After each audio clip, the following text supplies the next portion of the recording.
નમસ્કાર મિત્રો, કેમ છો? મને વિશ્વાસ છે મિત્રો તમે ખૂબ જ મજામાં છો.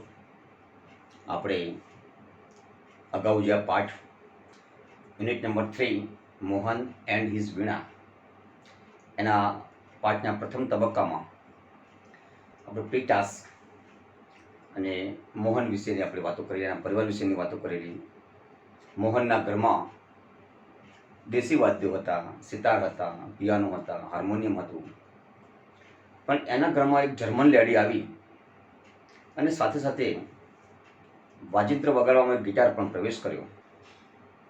હવે બની એવું કે મોહનનો પરિવાર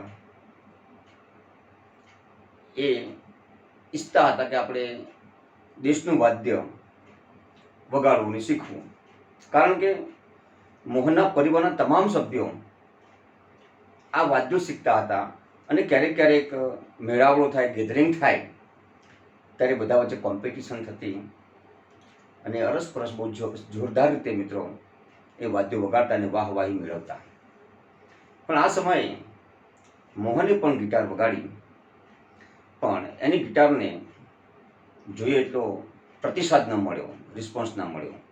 હવે મિત્રો આપણે આગળ જોઈશું. One evening, there was a gathering of close family members. In this small gathering, Mohan's brother, sister, and nephews, who were also performing artists. હવે મોહનનો પરિવાર એમાં અંદર મેળાવડા થતા અને સંગીતના જલસા થતા. તો એના પરિવારમાં મોહનના ભાઈ હોય, બહેનો હોય, ભત્રીજાઓ હોય, આ બધાનો મેળાવડો થતો. અને પછી શું કરતા મિત્રો? Played music on there classical instruments, અને શાસ્ત્રીય વાદ્યો ઉપર સંગીત વગાડતા. મિત્રો માત્ર જો પ્લે હોય તો આપણે સમજવાનું કે રમવું, આ એનો મિનિંગ થાય છે. પણ જ્યારે પ્લેડ ઓન હોય ત્યારે કોઈ પણ વાદ્યને વગાડવું એવું મતલબ થાય છે. તો અહીંયા બધા વાજિંત્રો વગાડતા. There was a great appreciation. Appreciation મતલબ કદર, ખૂબ કદર થતી. મિત્રો કોઈ પણ બાળક હોય, કોઈ પણ વ્યક્તિ હોય, કોઈ પણ વડીલ હોય, પણ જ્યારે એના કાર્યની કદર થાય ને જો એની વાહ થાય ને તો એને કામ કરવાની બહુ મજા આવી જાય. એટલે અહીંયા જે મિત્રોએ, પરિવારજનોએ એમનો જે કસબ બતાવ્યો એને ખૂબ જ વાહવાહી થઈ, એપ્રિશિએશન થયું. All the members appreciated Mohan to expressed his wish to perform. He played on guitar. એને થયું મોહનને કે લાવ ને હું પણ પરફોર્મ કરું, પરફોર્મન્સ કરું, મારી રજૂઆત કરું. બધા જ મારા ભાઈઓ, બહેનો, ભત્રીજાઓ, મારા પરિવારજનો જો આ રીતે વાદ્ય વગાડતા હોય અને વાહવાહી મેળવતા હોય તો હું કેમ ના મેળવું? એટલે મોહને પણ ગિટાર વગાડી. After his performance, a relative said, performance मतलब રજૂઆત. તેની રજૂઆત પછી a relative said, એક સ્નેહી બોલ્યા. કોઈ પણ બોલે ક્યારે? પરફોર્મન્સ થાય ત્યારે બોલે. એટલે આમનું પરફોર્મન્સ થઈ ગયું, એના પછી એક સ્નેહી બોલ્યા. શું કહે છે? You need to work very hard with the new instrument. New instrument સાથે, ઇન્સ્ટ્રુમેન્ટ મતલબ વાદ્ય, નવા વાદ્ય સાથે તમારે સખત મહેનત કરવી પડશે. યુ નીડ ટુ વર્ક, જરૂર છે. One of the relatives said, જે સગા સંબંધી ભેગા થયા હતા તેમાંથી એક જણાએ આવી વાત કરી. તો બીજાએ પણ એવી વાત કરી કે if it were the sitar, જો તે સિતાર વગાડી હોત, you would have been in competition with your brother and sister. જો તે સિતાર ઉપર હાથ અજમાવ્યો હોત, તે સિતારમાં માસ્ટરી મેળવ્યું હોત, અને આજે જો સિતાર વગાડી હોત ને તો તું તારી બહેનોના અને ભાઈઓના સીધો સ્પર્ધામાં આવી જાત. પણ તું આજે વાદ્ય વગાડે છે, વિદેશી વાદ્ય વગાડે છે, જેને આપણા પરિવારમાં કોઈ હેસિયત નથી, એ તું કેમ વગાડે છે? સિતાર વગાડ, સિતાર શીખ. અને આ રીતે પરિવારના સભ્યો મોહનનું મોરલ ડાઉન કરે છે. મિત્રો, મોહનના પાઠ ઉપરથી આપણે શીખવાનું છે, આપણે જે સારું કાર્ય કરવાનું છે એ જ કરવાનું. મિત્રો, ક્યારે આપણા વિચારને અધ વચ્ચે પડતો નહીં મૂકવાનું, પણ શરત એટલી કે વિચાર આપણા હિત માટેનો, પરિવારના હિત માટેનો હોવો જોઈએ. If it were the sitar, you would have been in competition with your brother and sister. You have already spent 2 years on it, but still this instrument needs more. તે આ ગિટાર શીખવા માટે તારા જીવનના અમૂલ્ય 2 વર્ષો તે ખર્ચી નાખ્યા, પણ મને એવું લાગે છે, અમને એવું લાગે છે કે હજુ તારે ગિટાર શીખવા માટે વધારે મહેનત કરવી પડશે. After his performance, someone said, the sitar's sound is like a flowing stream. Your instrument doesn't have that depth. એક મિત્રએ કહ્યું, જે સ્નેહીજન હતા, એમને એમ કહ્યું કે the sitar sound is like a flowing stream. જે સિતારનો અવાજ છે એ તો ખળખળ ખળખળ ખળ વહેતા ઝરણા જેવો છે. મિત્રો, ફ્લોઈંગ સ્ટ્રીમ એટલે વહેતું ઝરણું, વહેતા ઝરણા જેવું છે. Your instrument doesn't have that depth. અને આ રીતે ગિટાર વગાડે છે એમાં આવી મીઠાશ નથી, કે આવી ડેપ્થ પણ નથી. ડેપ્થ મતલબ ઊંડાણ. જે ઊંડાણ હોવું જોઈએ એ ઊંડાણ આ ગિટારમાં નથી. યટ અનધર સેઇડ, તો બીજો બોલ્યો, your brother plays the violin. તમારો ભાઈ વાયોલિન વગાડે છે. હિઝ સૂર એન્ડ તાલ. જો સૂર અને તાલ આપણા શબ્દો છે, ભારતીય શબ્દો છે. યોર હિઝ સૂર એન્ડ તાલ આર સો બ્યુટીફુલ. એનો સૂર અને તાલ કેટલું સુંદર છે.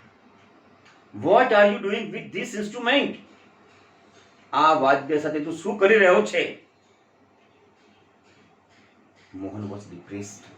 જ્યારે મિત્રો ચારે બાજુથી આવો મારો આવે, આપણે કોઈ કાર્ય કરતા હોય અને એ કાર્યની પ્રશંસા ન થાય અને આવી રીતે આપણે તોડી પાડવામાં આવે, જે સ્વાભાવિક છે મિત્રો, એ માણસ નાસીપાસ થઈ જાય, હતાશ થઈ જાય.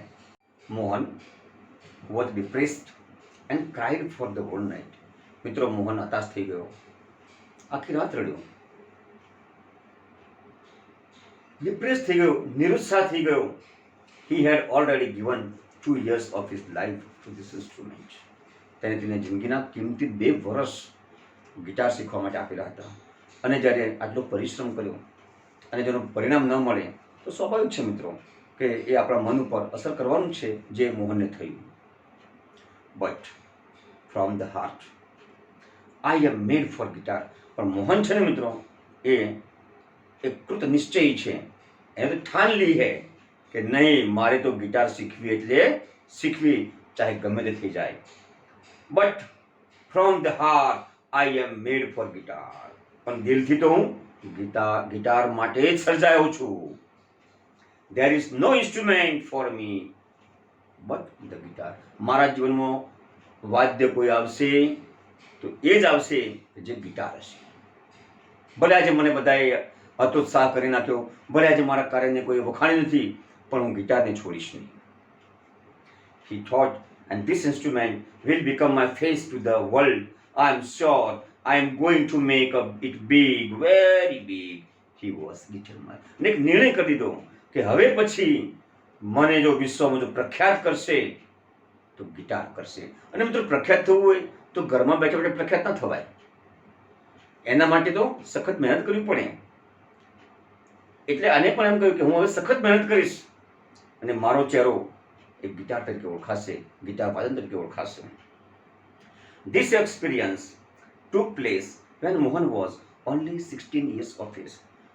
માત્ર 16 વર્ષની ઉંમરનો હતો મોહન, ત્યારે આવો એનો એક્સપિરિયન્સ, અનુભવ આવો થયેલો. It was the turning point of his life. અને આ જે મેળાવડો થઈ ગયો એ તો એના જીવન માટેનો કોઈ ટર્નિંગ પોઈન્ટ બની ગયો, સ્ટેપિંગ સ્ટોન બની ગયો. મિત્રો, જ્યારે આપણને આમ જો તમે સમજો ને તો કોઈ આપણે ટીકા કરે ને તો એ ટીકાને તમે જો સવડી લેશો તો તમારો વિકાસ જરૂર થશે.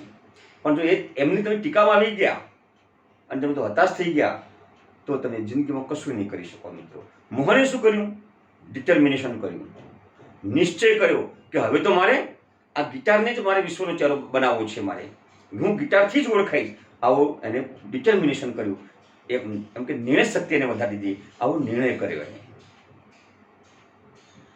It was the turning point of his life. Mohan doubled his riyaz and practiced for about 10 hours a day. શું કર્યું ખબર છે મિત્રો? જે રિયાઝ હતો ને એનો એ ડબલ કરી નાખ્યો, બેવડી નાખ્યો એને. રોજના 10 કલાક સુધી એને રિયાઝ કર્યો આ ગિટાર શીખવા માટે. અને મિત્રો તમે જો મોહનની જેમ કામ કરો અને તમે પણ જો વધારે વાંચો, દિલથી વાંચો, મનમાં ઉતારો તો કેટલો બધો મિત્રો તમારો વિકાસ થઈ જાય. આ પાઠને અને મારી વાતને બહુ ધ્યાન રાખજો મિત્રો. He also studied other aspects of the guitar. તેને ગિટારના બીજા પાસાઓ પણ શીખ્યા એને. He decided to incorporate the speciality, technique and sound of every instrument into the guitar. અને એમ કહેવાય કે એને પોસ્ટમોર્ટમ કરી નાખ્યું વાજિંત્રનું. એને ઇનકોર્પોરેટ એટલે કે શું કર્યું મિત્રો? એકત્રીકરણ કરી નાખ્યું. એને એકત્રીકરણ કરી નાખ્યું, એને વિશેષતા તપાસી, એને નિર્માણની રીત તપાસી દીધી, એનો ધ્વનિ કેવો છે એના વિશે બહુ ઊંડાણમાં ગયો. અને every instrument into the guitar, ગિટારમાં શું શું આવે છે બધું આવે એને આજે નોંધ લીધી. એને he wanted to event means શોધ કરવી. he wanted to event એટલે શોધ કરવી, અને discover એ પણ શોધ કરવી. આમાં પણ મિત્રો ભેદ છે. જો કોઈ વસ્તુ હોય અને એની આપણે જો શોધ કરીએ તેને ડિસ્કવર કહેવાય, પણ કોઈ વૈજ્ઞાનિક શોધ કરીએ એને ઇન્વેન્શન કહેવાય, એને ડિસ્કવરી કહેવાય. કોલંબસે અમેરિકા ખંડ શોધ્યો એ ડિસ્કવરી કહેવાય, એને ઇન્વેન્શન ન કહેવાય. પણ જો ન્યૂટન કોઈ નિયમ શોધે તો એને ઇન્વેન્શન કહેવાય. he wanted to invent something which gave the sound and tune of the western guitar but could be played like an Indian veena. પણ એને શું કર્યું?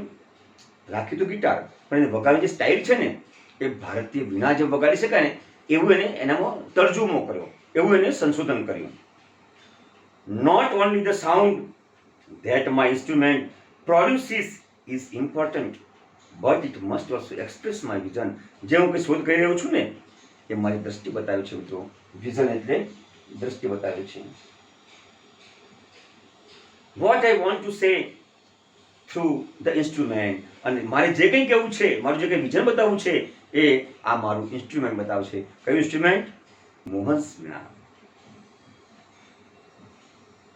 He said to himself, and finally, with untiring efforts, tire એટલે થાકવું, untiring એટલે અથાક, થાક્યા વિના, efforts એટલે પ્રયત્નો, થાક્યા વિના પ્રયત્નો, બસ સતત કામ કરી જ રાખ્યું. He said to himself, and finally, with untiring efforts and understanding of rags, he created the wonderful Mohan વીણા. અને સખત પરિશ્રમના અંતે થાક્યા વગર એને એક જે નવું જે સંશોધન કર્યું સંગીતના દુનિયાની અંદર, એનું નામ છે Mohan Veena. Today the world knows Mohan as Pandit Vishwa Mohan Bhatt. આજે પણ દુનિયા એમને કહે છે પંડિત વિશ્વ મોહન ભટ્ટ. અત્યાર સુધી આપણે મોહન કહેતા હતા, પણ મિત્રો હવે આપણે મોહન નહીં કહીએ, પંડિત વિશ્વ મોહન ભટ્ટ કહીશું. અને આ પંડિત મોહનને એવોર્ડ પણ મળે છે. જોઈએ કેવો એવોર્ડ છે. Today the world knows Mohan as Pandit Vishwa Mohan Bhatt, winner of Grammy award. અને એમને એક સરસ મજાનો એવોર્ડ મળે છે, એવોર્ડ વિજેતા છે, જે એવોર્ડનું નામ છે Grammy award. I just followed my heart's passion and here I am. આ વાક્ય દરેક વિદ્યાર્થીએ, દરેક મિત્રએ, દરેક સજ્જને, હું ને તમે બધાએ આ જીવનમાં ઉતારવા જેવું છે. કયું વાક્ય છે મિત્રો? અને મિત્રો યાદ કરવા જેવું છે. આઈ just followed my heart passion. હું મારી દિલની ઈચ્છાને અનુસર્યો છું. હાર્ટ પેશન, હૃદયની ઉત્કટ ઈચ્છા. હૃદયની ઉત્કટ ઈચ્છા. હું મારી હૃદયની ઉત્કટ ઈચ્છાને અનુસર્યો છું અને આજે તમારી સમક્ષ ઊભો છું. આ ક્યારે બોલ્યા ભાઈ? 1993 ની અંદર જ્યારે મોહન એવોર્ડ સેરેમનીમાં હતા ત્યારે એવોર્ડ લેવા ગયા ને ત્યારે એમને આ એક વાત કરેલી કે I just followed my heart passion and here I M.